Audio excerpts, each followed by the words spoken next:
Bismillahirrahmanirrahim. Alhamdulillah wassalatu wassalamu ala Rasulillah wala haula wala quwata illa billah. Kembali kita lanjutkan pembahasan dalam kitab Umdatul Fiqh. Kita masuk di bab syuf'ah. Dan di sini apa definisi syuf'ah? Beliau mengatakan wahwa istihqaqul insani intiza' hissati syarikihi min yadi mushtariha. Jadi ini merupakan satu hak, saya lupa istilahnya kalau di terjemahan dalam dunia bisnis ya. Istilahnya ini merupakan hak seseorang untuk mengambil alih kembali saham rekan kongsinya yang telah dibeli oleh orang lain. Jadi anggap kasusnya ada A dengan B, mereka adalah pemilik atas satu barang, atas satu tanah, tapi tidak dengan bagian batas yang jelas, tapi dengan saham gitu ya. Jadi kepemilikannya tanah ini adalah milik A dan B gitu. Punya A berapa? Bisa jadi 50-50, terserah gitu ya. Karena bisa jadi misalkan mereka dapat hibah. Ini saya kasih tanah untuk A dan B, milik mereka berdua gitu. Nah, nanti berarti kalau misalkan B jual sahamnya ke C, nah, A punya hak itu untuk ngambil kalau memang tidak ada konfirmasi. Nah, kapan berlaku? Itu tadi definisi hak syuf'ah ya. Dan kemudian tadi kita jelaskan singkat kenapa terjadi seperti itu. Kondisinya bisa jadi A dengan B pemilik bersama karena dikasih atau warisan atau yang lain misalnya seperti itu. Dan kita lihat ya, kapan hak syuf'ah ini bisa berlaku? Syaratnya ada 7. Kalau nggak terpenuhi maka tidak bisa. Jadi kita ambil kasus tadi dengan A dengan B, anggap yang menjual itu si B. B jual ke si C sahamnya. Nah, cuman A nggak tahu nih gitu ya. Mereka kongsi. Nah, yang pertama syaratnya adalah pindahnya itu dengan cara jual beli. Jadi, kalau pindahnya dari B ke C sahamnya tadi itu, kepemilikan tanah itu, jatah B atas tanah itu dipindahkan ke C dengan jalur hibah atau jalur wakaf. Ya. Atau kompensasi khulu ya, atau sedekah. Jadi bukan jual beli, maka itu tidak wajib gitu ya. Jadi tidak harus dipenuhi gitu istilahnya tuntutan si A ini ketika minta kepada si C. Nah, itu pertama. Jadi harus jual beli. Yang kedua syaratnya adalah akor. Akor itu kayak harta tapi dia nggak bergerak. Jadi kayak aset tetap gitu ya. Jadi ya nggak bisa dipindah-pindah kayak tanah seperti itu. Kebun, bangunan gitu. Jadi bendanya itu yang Anda nggak bisa pindah-pindah. Kalau mobil, motor itu bisa juga sih kemungkinan kongsi seperti tadi, cuman itu kan bendanya bergerak. Nah, ini kata kuncinya tadi adalah akor, itu kayak benda yang harta yang tidak bergerak. Atau yang bersambung ya. Ini seperti gedung dan kebun, seperti itu kata beliau. Yang berarti kan istilahnya ini apa yang ada di atas tanah jadinya. Baik, itu syarat kedua, poin yang penting juga. Syarat ketiga adalah kepemilikannya itu bersifat syikson musya'an. Musya'an itu terbagi gitu, pakainya persen, menyebar. Ini milik A dan B. Iya. Mana punya A punya B? Ya ini gitu. Pokoknya nggak ada batasnya dia.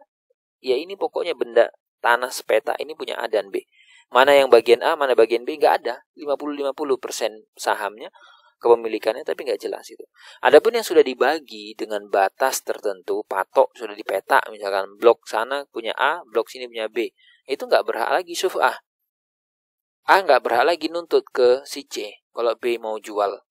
Karena Jabir radhiyallahu anhu mengatakan bahwa qadha Rasulullah sallallahu alaihi wasallam, Rasul telah memutuskan, memberikan ketetapan bahwa hak syuf'ah itu berlaku pada benda, pada harta yang sifatnya lam yuksam, belum dibagi. Tapi kalau dia sudah ada batas, sudah ada hudud, sudah ada dipisah oleh jalan, maka tidak ada syuf'ah lagi.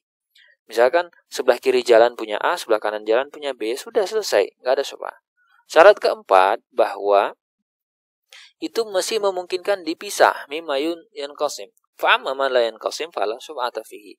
Nah, kalau tanahnya terlalu kecil, jadi kayak ini mau dipecah surat nggak bisa juga gitu. Udah itu tuh batas surat, satu surat itu ya segitu bisanya. Kalau dipecah lagi nggak bisa. Nah, itu tidak berlaku syuf'ah untuk model seperti itu.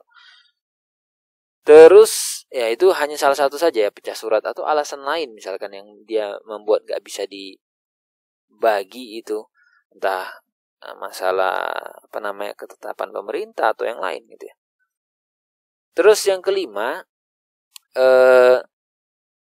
si A tadi kalau memang nuntut sama si C, kamu harus jual kembali saham yang kamu beli dari B atas kepemilikan tanah ini. Porsi B harus kasih ke saya. Maka A itu harus beli semuanya gitu. Kalau tadi 50-50 berarti 50% bagian B harus dia beli semua. Tapi kalau si A nuntut si C, kamu harus jual apa yang dijual B ke kamu dengan harga yang sama, tapi saya cuma mau beli 30%-nya saja dari saham A. Itu nggak boleh. Ya, batal. Gugur hak syufa'nya. Si A nggak bisa nuntut lagi kalau separuh kayak gitu. Nah, terus gimana kalau misalkan ada kasus pemilik tanah bertiga lah gitu ya, A, B, C. Nah, berarti si C jual ke D gitu. Lalu si A dengan si B pengen narik gitu dari si D.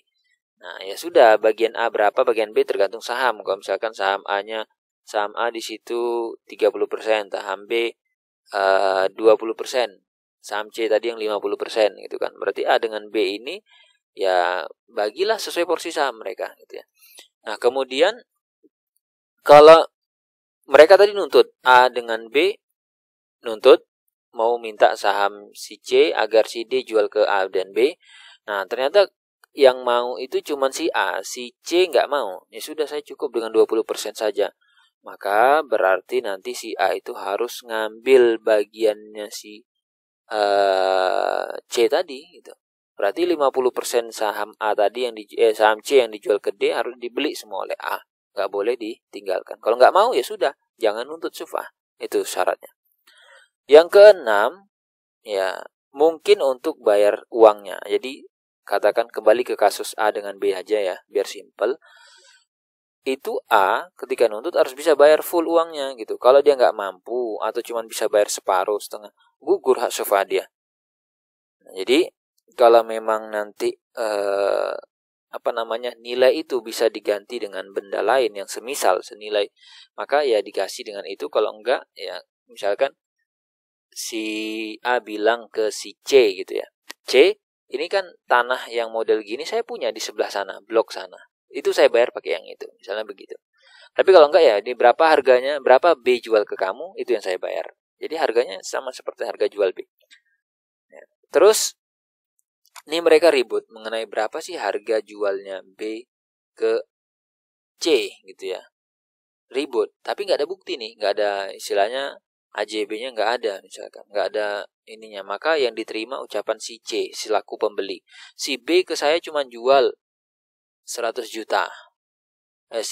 Jualnya 100 juta. Kata si B, enggak, saya jual 80. Tapi nggak ada bukti.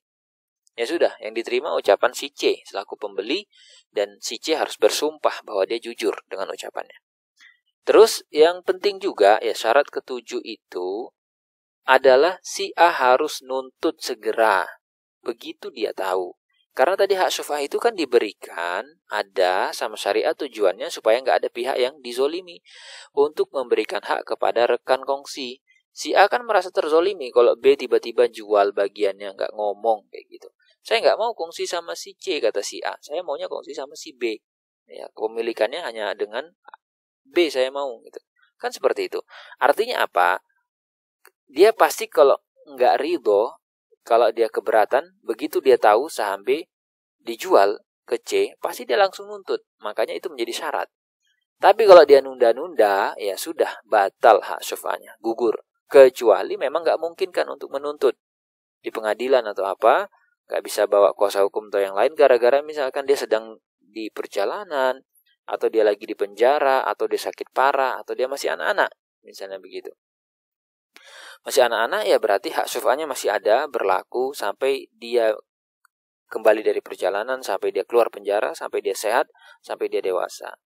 Nah, kecuali nanti gini, ketika dia tahu misalkan, harusnya dia kan datangkan saksi bahwa dia keberatan. Dia tunjuk orang yang bersaksi, kalian bersaksi, saya memang belum bisa untuk nuntut di sana, tapi kalian tolong bersaksi jadi saksi saya bahwa begitu saya tahu saya langsung nuntut, saya keberatan. Saya akan tarik itu gitu. Nah, tapi dia nggak nunjuk saksi gitu loh. Artinya kan ini poinnya adalah momentum ketika dia tahu, itu dia nunjukkan rasa keberatan dan langsung nuntut nggak gitu loh. Nah, Jadi bisa dengan cara pakai saksi, tapi dia nggak nunjuk saksi, cuman diam aja gitu. Saya keberatan sebenarnya kemarin gitu. Saya nggak setuju dari awal. Loh, kamu kenapa baru setelah sebulan baru bilang? Kenapa setelah berapa pekan baru ini? Kenapa kamu nggak tunjukkan saksi gitu? Siapa saksi kamu kalau kamu ketika tahu itu keberatan? Siapa yang bersaksi gitu? Nggak ada. Nah, berarti gugur. Nggak berhak dia dapat syafa'ah. Ya, kemudian gimana kalau misalkan si A baru tahu itu setelah saham bagian itu dijual ke orang kedua, ketiga, keempat gitu. Maka ya dia tetap punya hak begitu dia tahu. Tinggal nanti teknisnya gimana dia mau minta dari siapa gitu ya.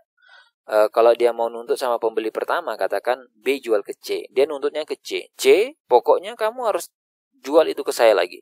Kata si C, loh, saya sudah jual ke D. D sudah jual ke E sudah jual ke F. Terserah, itu urusan kamu. Pokok saya taunya B jualnya ke kamu. Saya tuntutnya ke kamu. Ini uangnya yang B kamu kasih ke B, ini saya bayar senilai itu, ini kamu urus kayak gitu. Ya berarti nanti si C lah itu kerjaannya datang ke si D. Si A nuntut karena dia baru tahu ini uangnya. Nah, kamu urus ya ke si E. D datang ke E, bilang ke E urus lagi sama si F. Nah, dah beres. Urusannya seperti itu. Berkelanjutan. Memang panjang ya. Ini bakal jadi sengketa biasanya. Very ribut biasanya. Cuman kita bicara hukumnya seperti apa. Lalu kemudian begitu dia mau ngambil, begitu si A mau narik, ya mau ngambil syuf'ah dia itu, mau ngambil bagian teman kongsinya itu, ternyata di situ sudah ada tanaman atau sudah ada gedung yang dimiliki oleh si pembeli. Katakanlah berarti sudah berlalu beberapa lama si A sama si B dirahasiakan gitu ya. Dan si C nggak tahu gitu, dan si C nggak ngasih tahu juga. Jadi ini B sama C bilang sepakat dirahasiakan dari A. Dan akhirnya sama si C udah ditanamin pohon-pohon, sudah dikasih buat bangunan dan seterusnya gitu kan. Maka si A tadi kasih bayar ke si C. Nih, berapa nilai gedung kamu itu? Berapa nilai pohon-pohon ini semua? Nih, saya bayar uangnya. Nah, gitu. Ya. Atau kecuali kalau misalkan si C pengen bongkar, udah kamu nggak usah bayar. Ini pohon mau saya bongkar semua, ini gedung mau saya pindahkan semua, gitu ya. Jadi mungkin ada bangunan yang dipindah bisa nggak rusak, gitu ya. Atau mungkin ukurannya nggak terlalu besar. Nah, seperti itu.